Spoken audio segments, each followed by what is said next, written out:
friends, welcome to this NEP 2020 Professional Development Program live conferencing. Today is third day for batch 9. आप सबकी स्वागत है। आप सब लोग ज्वाइन किए हैं इस प्रोग्राम को और मेरी आपसे गुजारिश है कि इस लाइव कॉन्फ्रेंसिंग के साथ साथ आप लोग स्वयं प्लेटफॉर्म में एंटर कीजिएगा। स्वयं में जो मॉड्यूल्स है, वीडियोस है, उसको देखिए और उसमें डिस्कशन फोरम में पार्टिसिपेट करिए और डिस्कशन फोरम का 30% वेटेज और टर्म एंड प्रोग्राम का 70% वेटेज उसको कंप्लीट करिए। जो हम छठा दिन 6th डे आपके लिए खोलेंगे टेस्ट और वो 3 दिन आगे रहेगा। प्रोग्राम 6 दिन का है एज पर यूजीसी रूल्स, पर 3 दिन हम ज़्यादा दे रहे हैं for you to clear the test. So today we have nationally renowned expert, Professor Ruchika Kubaji, who is Director, School of Health Sciences in Indira Gandhi National Open University, herself being a doctor. She is an MBBS. She has MD in Preventive and Social Medicine from Lady Hardinge Medical College, University of Delhi. She is also MBBS from Lady Hardinge Medical College also. And she has also done a postgraduate diploma. Of course, she has done postgraduate diploma in distance education from IGNOU that we are offering. But most importantly, that she is a specialist in continuing medical education. A whole lot of programs that IGNOU is offering, largely supported by the WHO, World Health Organization, and Ministry of Health, Government of India. Continuing medical education, post-MBBS, is a very, very significant area internationally. She specializes in that, and also on subjects related to geriatrics, mental and child health, medical education, waste management, dentistry, patient safety. ये सब में वो specialisation रखते हैं और इस सब में इग्नू में भी बहुत सारे प्रोग्राम्स इंक्लूडिंग जेरियाट्रिक मेडिसिन ये सब ऑफर करते हैं और काफ़ी एक्सपर्ट रिव्यू कमिटीज में वो हैं nationally with the government of India. But most important that she is responsible for specialization in design, development and delivery of online, distance and blended learning programs in continuing medical education, starting from pediatrics, maternity and child health to geriatric medicine, surgery and cardiology. Of course, it is community cardiology that they are offering.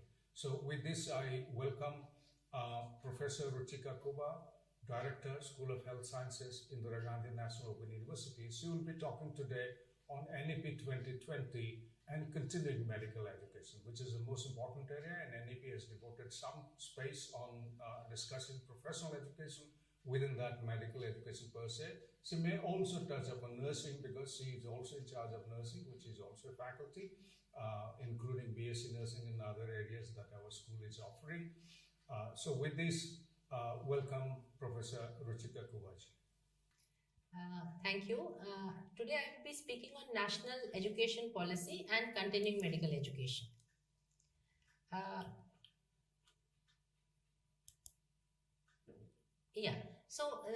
NEP basically has got a very small portion dedicated to it for healthcare education, but there are very important components which are there in this NEP guidelines. Let us go. There are 4 major components that NEP speaks with respect to healthcare education. The first one is educational programs to be customized as per role of the individual members. And these programs which will be customized will be with respect to duration of the program, structure of the program and design of the program. So I will touch upon each of these 4 points in my subsequent slides. The second salient feature that NEP speaks with respect to healthcare education is assessment. That assessment must be conducted at regular intervals based on the parameters for working in the primary and the secondary levels. You all know that more and more doctors are in the conventional system being trained and like to flock the cities, go to the tertiary healthcare centers or tertiary hospitals. So the stress now is being laid that because the healthcare at the village level, at the community level, at the district level is not that much being looked after because there are so many vacancies. So we are going to, orient the education in such a way that people are able to take care of the primary and secondary levels of healthcare also. Third most important, which has also been brought, as you may be aware, in the national health education policy is that the healthcare education system to be integrated with Ayush. And the fourth is preventive medicine and community medicine should be present in all the healthcare education. Let us now see one by one these 4 points. Now, the first one is that the type of program should be dependent upon the role in which the individual is playing. So, we can broadly divide all healthcare programs into 3 main categories. The first category is a health awareness program. A health awareness program can be a program which can be targeted to any health functionary. It could be a healthcare worker at the level of ASHA or at the level of a Anganwadi worker, or it could be a person who is a nursing staff, it could be a lab technician, it could be a sanitary inspector, it could be a doctor, it could be an administrator, but it can also be the general public. So because everybody needs to take care of their health, so health awareness program can be targeted at anybody. So in healthcare education doesn't mean just targeted to the health functionaries, but to also anybody for which we can have health awareness programs. The second category of the program that can be prepared is when we are creating a new cadre. That is, new skill sets need to be learned. For example, as you are all aware that we have a medical council, which is now the NMC. We have got the Indian Nursing Council, but we do not have per se registered council for the paramedical programs. So we can create programs specifically for paramedics also. For example, general duty assistant, geriatric care assistant, dental hygienist, home aides. These all programs are being created, and these are also being developed by the National Skill Development Corporation, NSDC. And we are also having the paramedical, now it is being integrated into the councils for the other programs, and this is also going to come up. Then the third category is the continuing education of health personnel. Already, for example, a doctor is there, he has graduated maybe 20 years, 30 years, even 40 years back, but there are so many new things which have come, and he needs not only to know about it, that is knowledge to be developed, but also skill to be enhanced. And so for that, certain continuing medical education programs can be developed. Similarly, continuing nursing education programs can be developed, and the various programs that we are having in IGNOU are, for example, like Dr. Panda already mentioned, MCH, geriatric medicine, maternal health, critical care, and so on. Another type of program under the continuing medical education is these programs that I have spoken about are for self-development. If you are a doctor, you may be wanting to improve your practice that you are doing, whether it is in the government sector, private sector, or public sector. You need to improve the skills, and for self-development you do these programs. But there are certain programs that you do to meet the organizational needs. For example, now there is a healthcare waste management. We all know that waste is being generated in the healthcare settings. This is called healthcare waste or biomedical waste. Now, how this waste needs to be managed is very important, not only for the individual, because he will protect himself, but for the patients, for the community at large. So actually, it is the organization or the institution or the government or the country who needs that people should be trained in these areas, so that there is better healthcare, and less people are infected with the various diseases which can be affected, or by the chemicals which one gets exposed to because of the improper management of healthcare waste. Similarly, we have another important program in IGNOU that we are doing, and that is on medical management of CBRNE disasters, that is chemical, biological, radiological, nuclear, and explosive disasters. This is an example which basically is for capacity building of the country. It doesn't give the individual much benefit for doing this program, but it certainly helps in developing a community-based program for the benefit of community and the country at large. Now, if we want to incorporate the features of NEP in the healthcare programs, it is important for us to know what are the features of NEP in general and how we can incorporate these in the healthcare programs. So first is that all NEP stresses is that there should be a multidisciplinary approach to whatever education is being imparted. Same thing holds true for healthcare programs also. For example, if there is a maternal and child healthcare program, so this has got people from obs gynae, they have got from pediatrics, they have got from community medicine. So it is a multidisciplinary.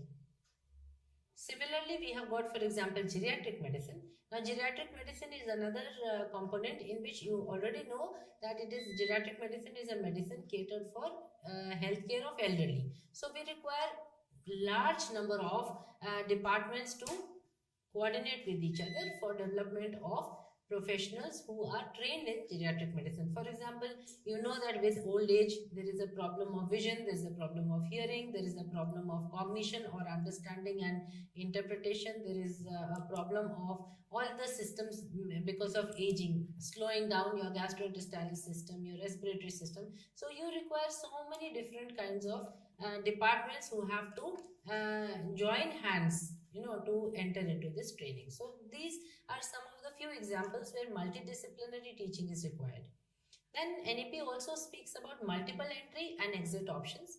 We can have a modular approach of programs where there could be a master level program which can have exit after 1 year as a bachelor program, or after just doing after doing 3 years as a bachelor program, after doing 1 year as a PG diploma, and after just 6 months as a certificate. The reverse can also be true. You can take up the program as a certificate program, and if you feel that you would like to continue and go in for a diploma, you continue the program for another 6 months, so that 1 year duration you get a PG diploma.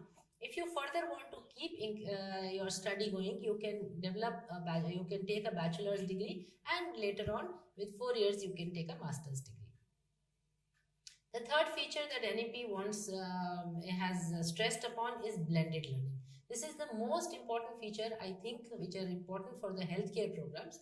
And this is because, unlike many other programs, healthcare essentially requires skill training. So for skill training, all the training cannot be done through online or through just ODL mode. We do require to have essential hands-on training. And these hands-on training can be done at designated, notified and identified centers where the people are specifically trained to provide the hands-on training. In addition to the hands-on training, which will be face-to-face, we can also have multiple media integrated for effective learning. For example, we can have videos, we can have audios, we can have synchronous and asynchronous web conferencing or online sessions, and we can have some integrated assignments, and of course some course material which could be specific customized prepared course material, or it could also be an OER which can be integrated. So this is how the blended learning will function. The fourth most important thing, especially with the coming of COVID, this has really got a lot of boost and incorporation of technologies.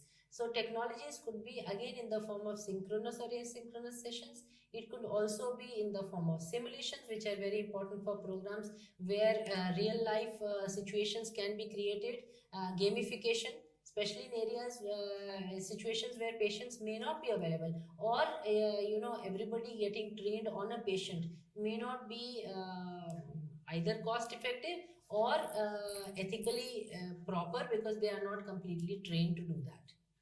So these are the four features which are there of NEP, and how we can use these features to enhance the healthcare programs. That's what I have spoken about. Now this is just to give you a small example of what are the four more important programs. This is basically targeted at doctors where blended learning has been used. So we have, you can see these four programs, and we have, as you see, that almost, if not 50, more than 50% credit is devoted to the practicals. And 1 credit in IGNOU parlance is equivalent to 30 hours of learning. So all these programs, the first three, all these programs are 1 year duration programs, and they have got more than 50% of the study related to practical credits. All of it may not be 100% hands-on. There may be some synchronous videos, some synchronous classes also available. This is the delivery that I am just showing you of the psychomotor domain. We have in 1997, when we first started the programs in the healthcare sector, and this was a program for the doctors, that we developed a 3-tier approach, in which under the first approach is that the student will visit his, he gets the course material in the form of practical manuals, which are a stepwise approach of how to do each skill. And these are very interesting and customized kind of course material, because it is something like the bedside teaching, in which the trainer or the doctor or the tutor is actually teaching how to undertake each activity. So that is what is actually given in black and white in the practical manuals. Then these students are attached to teaching hospitals or medical colleges, where they are demonstrated certain skills that are essential for the particular program. And there is a return demonstration, which basically means that you have been taught a particular skill or demonstrated a particular skill. For example, if you want to examine the liver, how you are examining the liver is taught to you, and in return demonstration, the students are asked to actually show and demonstrate how they will demonstrate the extent of the liver and how will they palpate a liver. In addition to this, there is also some teaching that they do at the district level hospital, and this is for practice under supervision, and also they learn how to work under resource constraint, because in a medical college you have all facilities, you have all the the equipments available, the laboratories and the investigations available, but which may not be available in a district hospital. So over here you learn that if we do not have this facility, how do we go about diagnosing and managing patients. District hospitals are also much nearer home to the student. For example, if a student is from Lucknow, say, in Uttar Pradesh, and we have only one center or a teaching hospital in BHU, he has to travel for his learning of the skills for demonstration in the medical college from Lucknow to BHU. But he can do his district hospital activities in Lucknow itself. The district hospital is identified and he is posted there for a period of 1 year, that is the duration of the program, and as per his convenience, mutually with the convenience of his counselor, he is able to take up and practice those skills under the supervision. We understand that any activity in the healthcare requires n number of times so that you are able to become proficient in a skill. So for this, you require that you must practice the same skill wherever you are working, whether you are in your own clinic, you are in a private hospital, or you are in a hospital in the government. You must practice these skills so that you become proficient. Now this is again two examples of delivery of the psychomotor domain. There are various methods that can be done. It can be done through a workshop, and in which there is updating of the prior skills, whereas it can be an intensive 1:1 training in which new basic skills need to be learned. This is a mode of delivery that, an alternate mode of delivery that we had actually, devised during the COVID time. If you see, we have got IGNO, School of Health Sciences, as you can see there. And then we have got learner support centers. These are the centers where the demonstration is done. And as I told you, we again have district hospitals. These are the places which are called skill development centers, which are much nearer home, where they practice under resource constraints. And there is a direct supervision in these district hospitals of 1:1, and they can go there as per mutual convenience. What we did during the COVID time was that we also did certain online classes through the web conferencing platforms, and in this, the demonstrations that were done in the Learning Support Center were also conducted through the online synchronous sessions. So this is another method. What I'm trying to tell you is that this was a blended mode in which we shifted from the face-to-face to the online without actually compromising the quality of the program, because you are actually in the face-to-face mode also only seeing what the tutor is doing. Again, in the live demonstration, in the synchronous method, you are actually seeing what is being done. And sometimes we can zoom it and show it much better. Number one, you can also have the best faculty in the whole country who will be doing this demonstration, and they may not be available in the college which you are attached to, but you can still have the expertise and the advantage of being trained under them. Then, of course, we had the same, they had to go physically. We cannot do away with the physical hands-on training, which they did in the medical college, in the district hospitals. And we also gave them a lot of support through the social media, like the WhatsApp. We also had group emails, which we would prefer from them. And we also created a program website, which I'll show you, we created. So this is another thing that now we come to. Second was integrating technology. So this is how we integrated technology. We had 91 in the period of 1 year. We had 91 1-hour classes that were taken, and they was all recorded as videos, and they were shared with the students so that they could see it again and again. So you see, the advantage was that if you go once in a medical college face to face, you're only getting a 1-hour session, but over here you are getting that 1-hour session available at your home any number of times you can see, so that you are able to clear doubts and you will actually learn how it is being done. This is an example of how video was shown through the online class. The whole physiotherapy was shown through video on the Google Meet. This is something which the student did. This is a reverse demonstration kind of a thing. The counseling was conducted by the student on a patient, and he recorded the video himself, and then he played it on the Google Meet, where he was then, his peers could comment on it. They could ask here questions, could comment that you did not do this correctly, maybe this you could do better. And even the tutors, they also, they also gave comments. And then case presentations were also done by the student. This is a video that a dedicated website that was produced for one of my programs. In fact, all the health sciences programs, we have got program specific dedicated websites, in which, as you can see, that we place the soft copy of the course material, we place the video sessions, the recordings of the videos which were taken, we place OERs, we place assignments. We also have a page where we give them administrative support in the form of telling them how should you download your hall ticket, how should you download your iCard, where you should send your assignments, and so on and so forth.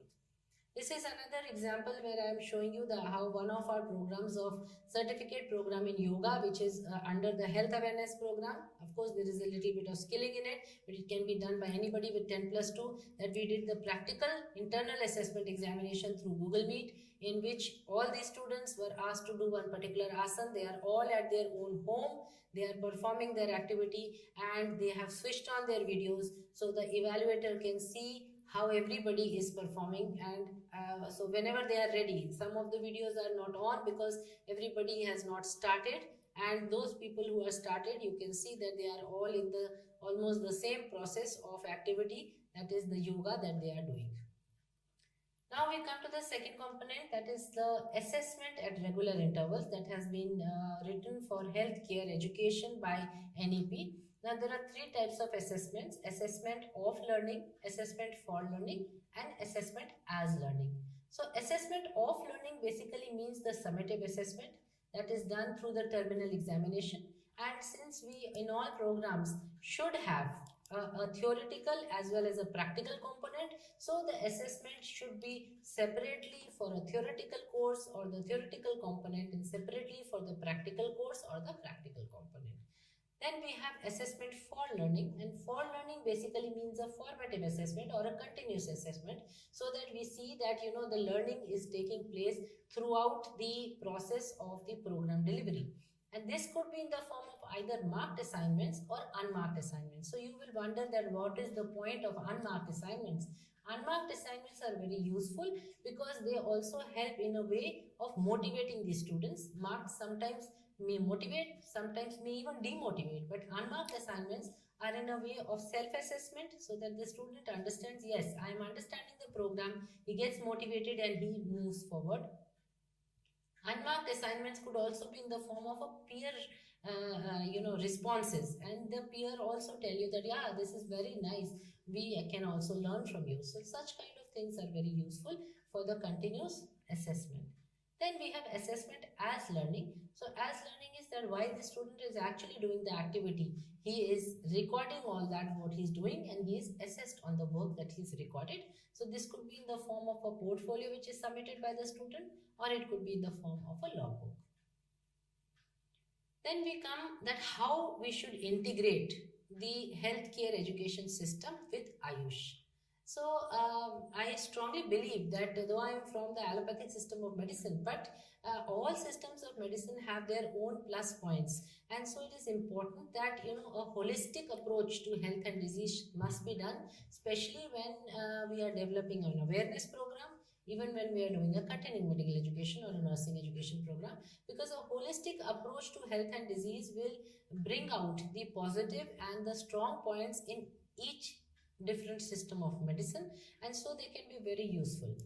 And especially when the awareness programs are generated, there are so many people who are following different systems of medicine. Somebody could be having faith in the allopathy, somebody could be having faith in the Ayurvedic system. So when we go through a holistic approach to the health and disease, people are able to comprehend and understand how to prevent and also go for management of the diseases. Here I would like to say that prevention of disease is a very important point which must be taken into consideration when we are talking about healthcare.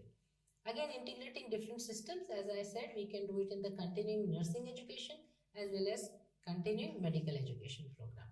We have one program which is a certificate in community health program, and this program is offered to GNM nurses, BSc nursing nurses and registered Ayurveda practitioners. So the whole mapping was done, and it was found that the syllabus of the Ayurveda practitioners and the GNM nurses was very much similar. And so this program is actually under the Ayushman Bharat Abhiyan, and under this program, you may be aware and heard that we have got health and wellness centers all over the country, which the Prime Minister has asked that they should be available for the healthcare of the community level. And because people needed to man these centers, so it was decided that Ayurvedic practitioners and GNM nurses could be upgraded to a health wellness center supervisor, and they would go a bridge course. So this is a 6 months bridge course with IGNO has done, and we have trained more than 8,000 people with this particular program. Starting from 2000 I think 18 we started this program. Yeah. This we have already done. Okay, sorry, I'm going back. Yes. Now, the fourth point that NEP has stressed upon is preventive medicine and community medicine in all healthcare education. So, preventive medicine is not only prevention before the disease happens, which is an important thing for everyone to understand. There are 5 levels of prevention which are present in any healthcare scenario. So, education regarding all these 5 levels is very important. The first is the health promotion. Health promotion basically means how to improve your health so that you do not get disease. So all this is included: exercise, good hygiene, then good diet, and remaining a stress-free life. This is all health promotion. So if you do promotion of your health, then there are very little chances that you will fall into ill health.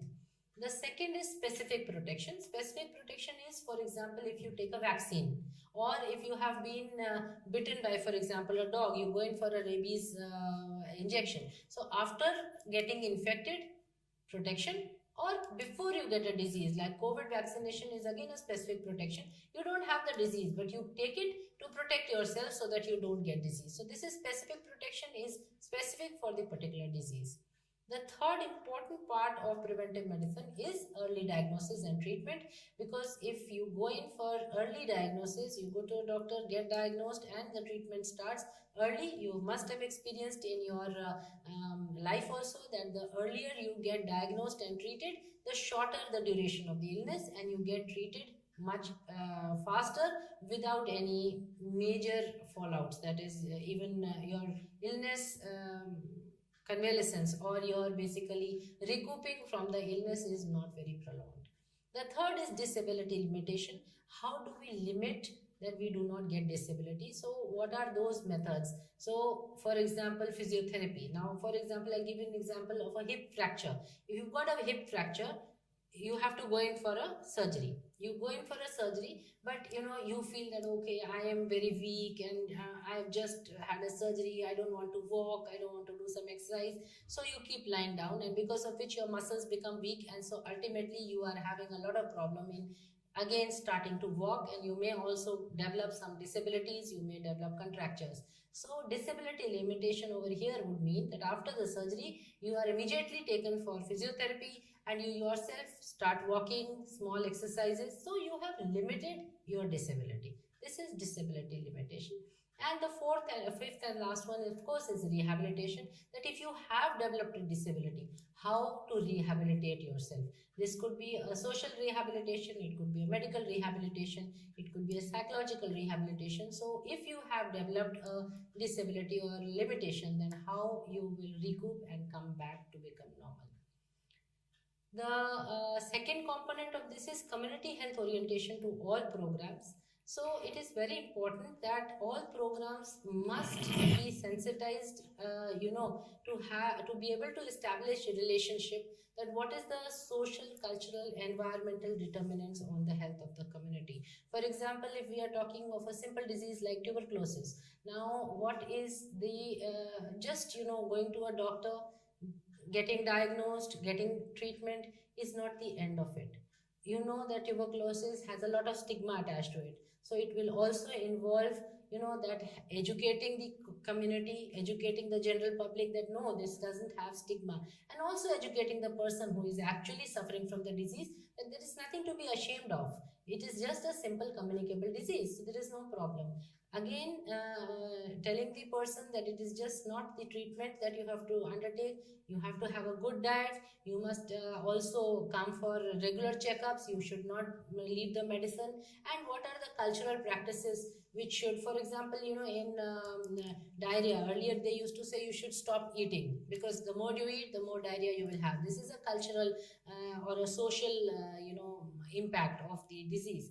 So you can say, no, that's not true. That is not medically correct because that has no scientific basis. So all these are important when we are talking about a particular disease. So this is all we have. I think the four components that were there, I have covered those four components and with some examples. So if any questions, I think I would